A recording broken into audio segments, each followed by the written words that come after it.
অনেকে হাতের মধ্যে এভাবে 2 ফোঁটা কেমিক্যাল দেয়, কেমিক্যাল দিয়ে তারপর করে কি কিছুক্ষণ পর দেখে জ্বলে কি না। আরে আপনি কি বুঝেন যে কেন জ্বলে আর কেন জ্বলে না? যখন আপনি হাতের পিঠে মানে এই চামড়ার মধ্যে কেমিক্যালটা দিবেন তখন কেন জ্বলে বুঝেন?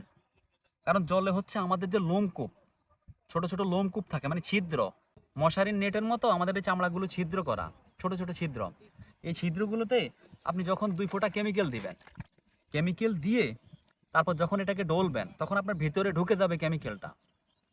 এখন গরমকালে লোমকূপ খোলা থাকে, গরমকালে লোমকূপ যখন দেখেন এই যে ঘাম, এই ঘামটা বের হয় কোথা থেকে? ভিতর থেকে।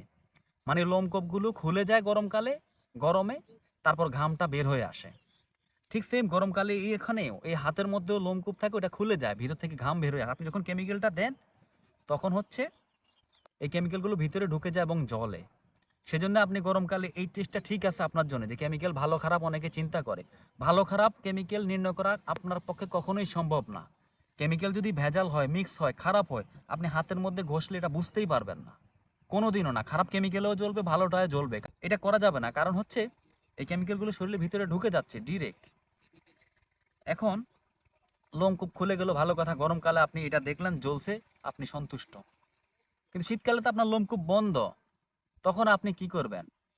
আপনি কি মুখে দিবেন, জিহ্বা নিয়ে টেস্ট করবেন, চোখে লাগাবেন যে জ্বলে কিনা? তবে দুঃখজনক হলেও সত্য, কিছু মানুষ কেমিক্যাল জিহ্বার মধ্যে ভাবে লাগিয়ে টেস্ট করে। ওনারা দেখে যে জ্বলে কিনা, কেমিক্যালে হিট আছে কিনা, ঝাঁজ আছে কিনা, তেজ আছে কিনা। আফসোস, এই কেমিক্যালগুলো বিষ, এগুলো ভয়াবহ বিষ। আমি জানি একজন ভাইয়ের বাবা ক্যান্সারে মারা গেছে, আমি জানি না ক্যান্সারটা তার কেন হয়েছে, কিন্তু ক্যান্সারে উনি মারা গেল। তো এগুলো তো কেমিক্যাল, এগুলো বিষ।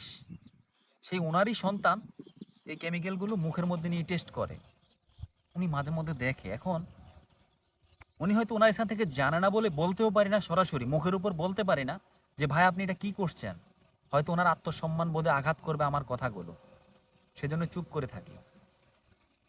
এটা কখনোই করা যাবে না। হয়তো সম্মান করি বলেই ওনাদেরকে বলতে পারি না যে আপনারা এটা ভুল করছেন, মুখের উপর বলে ফেললে হয়তো রাগ করবে। এই জিনিসগুলো কখনোই করা যাবে না, যে কেমিক্যাল হাতে নিয়ে, মুখে নিয়ে, জিহ্বা নিয়ে টেস্ট করেন। এটা করা যাবে না। কেমিক্যাল যদি ভালো হয় তাহলে এমনিতেই ভালো হবে, আপনি হাজার রকম টেস্ট করেও ধরতে পারবেন না যেটা কি ভালো না খারাপ। শুধুমাত্র ভালো মানুষ দেখে নিতে হবে, বিশ্বাস করে নিতে হবে।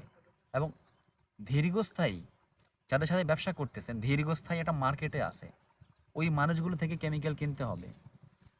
যারা রেগুলার ব্যবসা করে, প্রফেশনাল ব্যবসায়ী, তারা কখনোই কাউকে ঠকানোর চিন্তা করে না, কখনোই কারো টাকা আটকানোর চিন্তা করে না। তারা চিন্তা করে সৎভাবে ব্যবসা করে 2 টাকা কিভাবে ইনকাম করা যায়। ওই মানুষ থেকে আপনি কেমিক্যাল কিনবেন, তাহলেই হয়তো ঠকে না গিয়ে জিতে যাবেন। একান্তই কেমিক্যাল টেস্ট করার কথা আপনার চিন্তায় আসে বা আপনি চান যে কেমিক্যালটা টেস্ট করবেন, তাহলে এক মিক্সার তৈরি করে ফেলুন।